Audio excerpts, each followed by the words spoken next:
Assalamualaikum warahmatullahi wabarakatuh. Bismillahirrahmanirrahim. Anak-anakku semuanya, kita ketemu lagi untuk mata pelajaran PABP bab yang kedua. Nanti kita akan bahas tentang Asmaul Husna atau nama-nama Allah yang baik. Anak-anak bisa melihat di buku PABP halaman 13.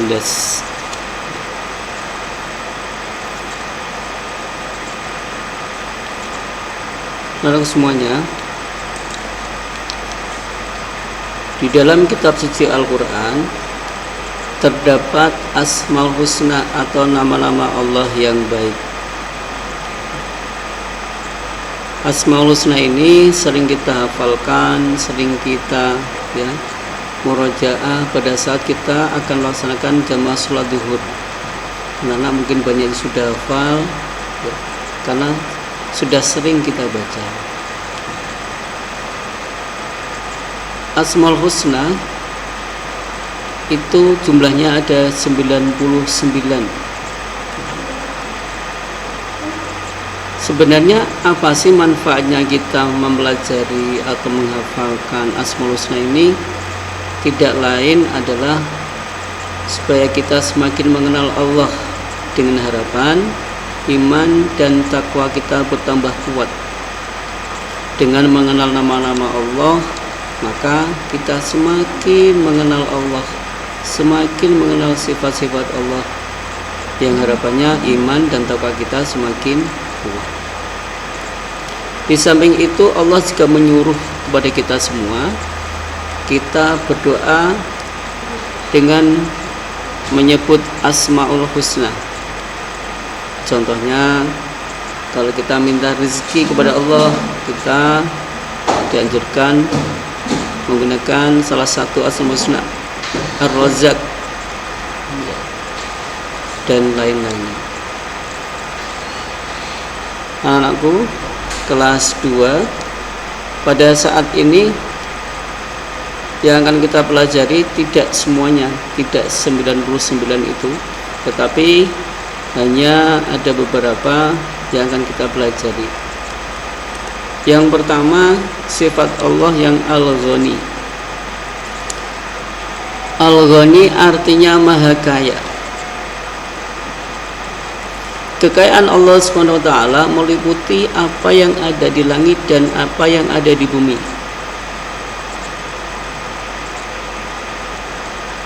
Kesemuanya itu menunjukkan, jadi apa yang ada di langit, apa yang ada di bumi, itu menunjukkan betapa kayanya Allah SWT yang tidak dapat dibandingkan dengan kekayaan manusia. Oleh karena itulah Allah mempunyai sifat Al-Ghani. Bahkan diperumpamakan kekayaan yang dimiliki oleh manusia dan seluruh makhluk jika dibanding dengan kekayaan Allah Subhanahu wa taala itu ibarat setetes air yang menempel di ujung jari telunjuk setelah dicelupkan ke dalam laut. Air yang menempel di jari telunjuk itulah kekayaan manusia dan seluruh makhluk. Sedangkan air yang ada di laut itulah kekayaan Allah Subhanahu wa taala. Demikian, sebanyak apapun kekayaan yang kita miliki, bila dibandingkan kekayaan Allah Subhanahu wa taala sangatlah tidak berarti. Oleh karenanya tidaklah kita pantas dan sombong serta bangga dengan kekayaan yang kita miliki. Kita wajib bersyukur kepada Allah atas kekayaan yang diberikan Allah kepada kita. Bagaimana cara mensyukurinya? Di antaranya dengan membazar zakat, memberikan infak, memberi sedekah kepada fakir miskin, pada anak yatim, dan orang-orang yang tidak mampu lainnya. Anak semuanya, Asmaul Husna yang kedua, yaitu yang akan kita bahas, yang kedua adalah Al-Wadud. Al-Wadud ini artinya maha mencintai. Al-Wadud artinya maha mencintai. Allah Subhanahu wa ta'ala mencintai semua makhluk ciptaannya. Apa buktinya? Kalau semua makhluk ciptaannya dicintai oleh Allah Subhanahu wa ta'ala, buktinya adalah Allah memberikan semua kebutuhan hidup yang diperlukan untuk makhluknya. Bahkan terhadap orang-orang yang kafir sekalipun, Allah tetap memberi rezeki kepada mereka. Bukti lain dari izin Allah kepada manusia yaitu dengan mengutus para nabi dan rasul untuk membimbing manusia ke jalan yang lurus. Anak-anakku semuanya, itu sebagai salah satu bukti bahwa Allah itu mempunyai sifat Al-Wadud, yaitu yang maha mencintai. Berikutnya, yang ketiga adalah Al-Hadi. Al-Hadi itu artinya maha memberi petunjuk. Maha memberi petunjuk. Hidayah atau petunjuk sesungguhnya hanya milik Allah Subhanahu wa ta'ala. Allah berhak memberikan petunjuk kepada siapa saja yang dikehendakinya. Barang siapa diberi petunjuk oleh Allah, maka tidak ada yang bisa menyesatkannya. Sebaliknya, barang siapa yang telah disesatkan oleh Allah, maka tidak ada yang bisa memberi petunjuk. Orang tua, guru, ulama, bahkan seorang rasul sekalipun pada hakikatnya tidak bisa memberi hidayah, karena hidayah itu hanya milik Allah Subhanahu wa ta'ala dan diberikan kepada orang yang dikehendakinya. Karena semuanya kita wajib bersyukur ya. Kenapa? Karena Allah telah menjadikan kita orang yang beriman.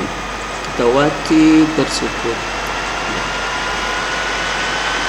Sebagai tanda syukur kepada Allah, marilah kita berusaha menjadi hamba, menjadi manusia yang taat dengan melaksanakan perintah-perintahnya dan menjauhi larangan-larangannya.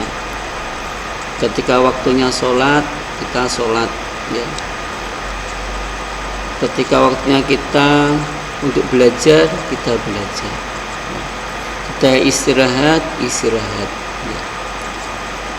Oleh karenanya, terutama ketika waktu sholat, hendaklah kita sholat di awal waktu duhur, asar, maghrib, isya dan subuh. Jangan sampai ada yang kita tinggalkan. Itu sebagai bentuk rasa syukur kita kepada Allah karena kita sudah diberi hidayah. Anakku semuanya, yang keempat adalah Al-Hafidh. Al-Hafidh artinya maha memelihara. Jika kita perhatikan dengan sungguh-sungguh, kita akan mengetahui bahwa bumi ini berjalan dengan teratur. Sejak zaman dahulu, setiap pagi matahari terbit dari timur dan sore tenggelam di barat. Ketika matahari terbit, dunia menjadi terang, dan ketika matahari terbenam, malam pun datang. Sepanjang waktu terjadi pergantian siang dan malam secara teratur. Kehidupan di alam semesta ini selalu dijaga oleh Allah SWT karena Dia adalah Al-Hafidh yang maha memelihara. Jika Allah SWT tidak menjaga kehidupan di alam semesta ini, pasti akan terjadi kekacauan dan kehancuran. Makanya alhamdulillah semuanya sampai hari ini ya, dunia ini masih dapat kita tinggali ya, kita berada di daerah yang aman, tidak ada bencana, tidak ada tsunami, tidak ada gunung meletus dan lain sebagainya. Itu wajib kita syukuri bersama. Berikutnya yang 5 adalah Al-Ahad. Al-Ahad artinya Maha Esa. Allah Subhanahu wa taala itu Maha Esa atau satu, tidak mempunyai anak dan tidak mempunyai orang tua. Bukti bahwa Allah Subhanahu wa taala Esa yaitu adanya kehidupan yang berjalan dengan teratur. Mengapa? Jika Tuhan lebih dari satu, maka kehidupan dunia akan kacau, karena antara Tuhan yang satu berbeda keinginan dengan Tuhan yang lain. Kita tidak bisa membayangkan sebenarnya Tuhan itu ada dua. Tuhan yang satu memerintahkan matahari terbit dari timur, sedang yang satunya lagi memerintahkan matahari terbit dari barat. Ini sungguh sangat tidak mungkin, ya. Oleh karenanya Allah mempunyai sifat Al-Ahad yang Maha Esa. Tuhan yang satu, misalnya ini juga menghendaki terjadinya musim kemarau, sedangkan Tuhan yang satunya lagi menghendaki terjadinya musim hujan. Nah, ini juga sangat tidak mungkin. Jadi kalau ada Tuhan lebih dari satu, pasti akan terjadi kekacauan dan kehancuran di alam dunia ini. Dari contoh yang sederhana ini kita dapat memastikan bahwa kehidupan di dunia akan kacau dan hancur berantakan jika Tuhan lebih dari satu. Ternyata sejak dahulu kehidupan kita di dunia ini berjalan dengan teratur. Hari ini menjadi bukti nyata bahwa Tuhan itu hanya satu, yaitu Allah Subhanahu wa ta'ala. Nah, ini sering kita mengucapkan dua kalimat syahadat dan menguatkan kita bahwa Allah itu Maha Esa, Allah itu satu. Ya, tidak ada Tuhan selain Allah. Kita sering mengucapkan tahlil la ilaha illallah, bahwa tidak ada Tuhan selain Allah. Anak-anakku semuanya, yang berikutnya adalah As-Somad. Jadi nama Allah berikutnya adalah As-Somad. Apa itu As-Somad? Artinya Maha dibutuhkan atau tempat meminta. Manusia tidak boleh meminta sesuatu kepada selain Allah Subhanahu wa taala. Misalnya meminta pertolongan kepada benda pusaka, minta kekuatan kepada kuburan, minta keselamatan kepada dukun, minta rezeki kepada batu besar, dan lain-lainnya. Manusia boleh meminta sesuatu hanya kepada Allah Subhanahu wa ta'ala. Allah Subhanahu wa ta'ala akan memenuhi permintaan hambanya yang dipanjatkan dengan sungguh-sungguh. Jadi anak semuanya, ketika kita berdoa kepada Allah, kita harus sungguh-sungguh, tidak boleh sambil main-main. Kata As-Somad ya, disebutkan Allah dalam Al-Quran surat Al-Ikhlas ayat yang kedua, yaitu Allahus Somad, Allah tempat meminta. Jadi semuanya itu salah satu dari Asmaul Husna, yaitu As-Somad. Berikutnya Al-Hasib. Al-Hasib artinya Maha memperhitungkan. Kalau kita lihat di dunia ini banyak sekali manusia yang mengikuti keinginan nafsunya. Ada yang berjudi, ada yang mabuk, ada yang korupsi, ada yang merampok, dan lain sebagainya, yang semuanya termasuk perbuatan yang tidak baik.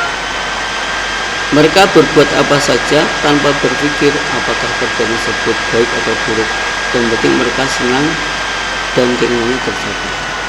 Nah, sebagai orang yang beriman, jangan sekali-kali kita berlaku yang demikian. Kita harus ingat bahwa semua perbuatan yang kita lakukan di dunia ini kelak di akhirat akan diperhitungkan oleh Allah Subhanahu wa Ta'ala. Kita akan dimintai pertanggungjawaban atas apa yang kita lakukan ketika hidup di dunia. Ya. Dan aku semuanya